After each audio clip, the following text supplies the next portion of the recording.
park out here, test driving it, I noticed that it kept stalling out on me whenever I would get up to high RPM or high speed, 40, 45, 50 mile an hour. It would stall out almost like it flooded, and you could hold the gas all you wanted and it would just sputter and stall, and I couldn't figure out why.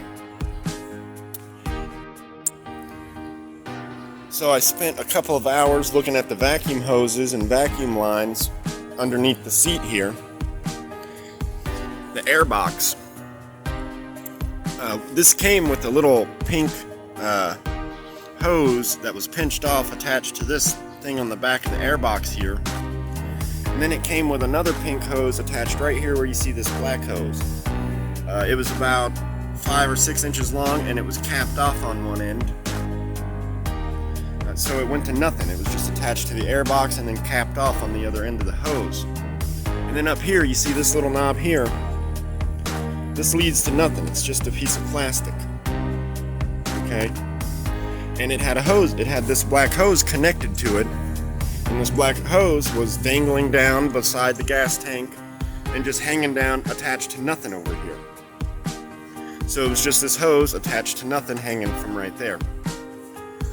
And I started looking at it and I was doing my research. I was watching some videos online about the exhaust recirculating system, which has this little box or this little hub. I don't know if you can see it, but right in here you can see my finger touching it, this little box hub. Well, it's got 2 nozzles on the bottom of it that are that didn't have anything connected to it. They were both just open to air.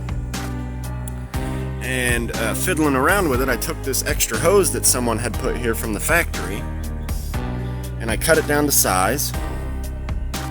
And I attached it to this inlet here where that other one that was capped off was, and then strung it down and brought it up and attached it to the bottom of that little canister there to the small end. The big one is still open to air. Initially I had this little thing here. This is the piece that was connected to the back here, just pinched off. Well, I took it and I put it over the big hose and blocked it off. And then had this other one run into the air box from the little knob. Well, since doing this, it's ran great. It hasn't stalled once, even at high speeds. And I tested it with this on there on the big nozzle, and then I took this off the big nozzle and tested it with it off the big nozzle, and it runs the same either way. But since doing that one little fix, taking the extra hose from here, connecting it to the nipple here, and then the nipple on the small nipple on the bottom of the canister, it has ran great. It hasn't stalled once, not one time. In fact, I filled it up to the brim here, all the way up to the top, and I drove for 80 miles without it stalling one time. In all conditions, I went high speed and just drove around town. I put 80 miles on it, and it runs great now. It fixed the stalling issue at high RPM. And the reason why I went 80 miles is because that's what a standard basic tank gets on here, about 80 miles. In fact, I think it would get 100. But so I filled it up to the brim. I drove for 80 miles. I had 1 bar left on the gas gauge. And so I put a half gallon in, and that filled it up almost to full except for 1 bar. There was still a lot of gas left in the gas tank after 80 miles. I think I could have got 100 out of it before it totally was empty. But anyway, to me, I don't know if that's the fix, but it seems to be working great. And let me explain why I think it's working great. That canister is connected to a vacuum hose from the manifold.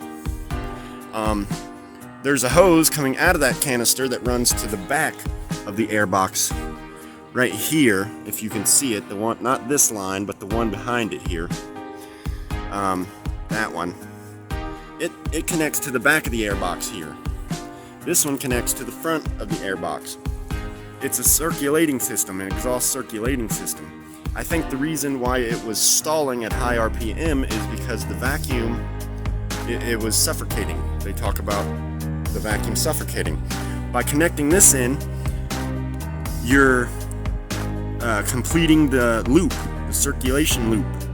And since this is drawing in air constantly, you're getting air where it needs to be, and you no longer suffocate from the vacuum at high RPM. I don't know if this is true. I've only seen one video on YouTube about it. All the rest say that the canister's supposed to not have any hoses hooked to it. But considering the way this is running, after I've done this, I would have to disagree. But I don't know. Anyway, that's how you fix stalling at high speed with the Vitacci Spark 150. At least according to me at this time. But since doing that, it has ran awesomely. I haven't had one stall, even at high speed. I've gotten it up to 55 miles an hour for a very short period of time, maybe a minute. And that's mainly because it starts getting scary at 50. 50 seems to be about the reasonable cruising speed for this thing. Anything faster than that starts getting a little scary. The wind gets a little rough. But I got me a nice jacket coming in the mail. I'm getting me the gear put together for it. Yeah, but that's how you fix the vacuum suffocating issue at high speeds, from what I can tell. Oh, and one more thing. If you do get this and it comes in the crate and you're putting it together, I would suggest on the bottom of the airbox here, you can see I got a sandwich baggy tie right there.